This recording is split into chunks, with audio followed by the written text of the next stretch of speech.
Imagine this, you are at the airport finally ready to start your study abroad journey when suddenly customs stops you.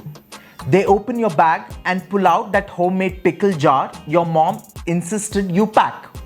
Next thing you know, you're facing a 25,000 rupees fine. All because no one told you what not to bring abroad. After helping thousands of Indian students move overseas, I've seen every packing mistake imaginable. Today, I'm sharing the ultimate 2025 packing list, including 5 items that could actually get you fined or deported. Stick around because this could save you money, stress, and maybe even your visa status. Let's start with your non-negotiables. These are items Indian students always regret not packing. First, medicines. I can't stress this enough. Pack a full medical kit with crocin, Digene, antibiotics, and any prescription meds you use. Many countries require prescriptions for medicines we buy over the counter in India, so you need a prescription. I've had students spend 10,000 rupees on a doctor's visit abroad just to get a simple antibiotic prescription. Next are the power adapters. This seems obvious, but you'll be surprised how many students arrive and realize their Indian hair dryers or laptop chargers won't plug in. Get universal adapters before you fly. They are cheaper in India. For winter destinations, thermal wear is essential. Don't assume you will buy it there. A basic set of thermals from Decathlon that costs 1500 rupees here might cost 7000 rupees abroad. And here's one students always forget: passport copies. Keep 5 photocopies in different bags. If you lose your passport, these will be lifesavers while getting replacements. And finally, and this is controversial, a small pressure cooker.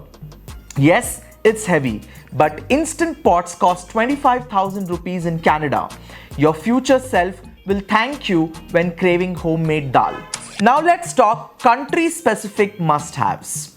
If you are going to the USA, buy a T-Mobile SIM card on Amazon India before leaving. It'll work the moment you land, so you're not stranded without data, and that's really handy. For the UK, invest in a study umbrella, the kind that won't flip inside out in London's winds. Trust me, the cheap ones there break in a week. Canada-bound students, waterproof gloves. When temperature hit minus 40 degrees centigrade, your regular gloves won't cut it. And for Australia, a high SPF sunscreen. A small bottle there costs triple what it does here, and you will need it daily. Now the part that could save you from fines: banned items. First, food items. That includes spices, homemade pickles, even instant noodles. Australia fines up to 75,000 rupees for undeclared seeds or dairy products. Electronics is next on the list. Many students don't realize that bringing multiple laptops or cameras can mean paying 30% customs duty in the EU. Finally, it's the jewelry. If you're carrying gold or expensive items, you must declare them.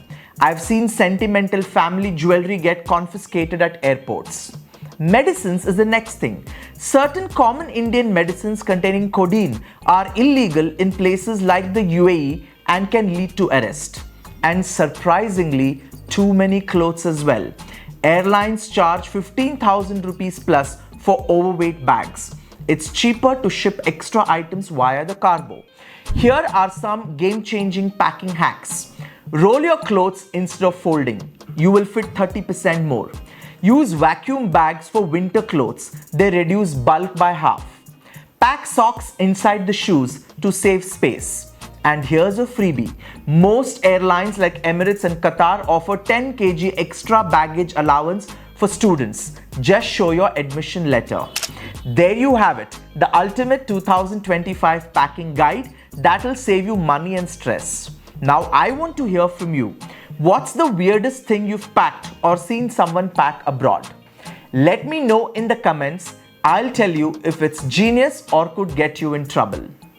Don't forget to like and share this with your study abroad buddies. Next week, we are covering airport immigration mistakes to avoid. And hit this subscribe button so you don't miss it. Thank you for watching.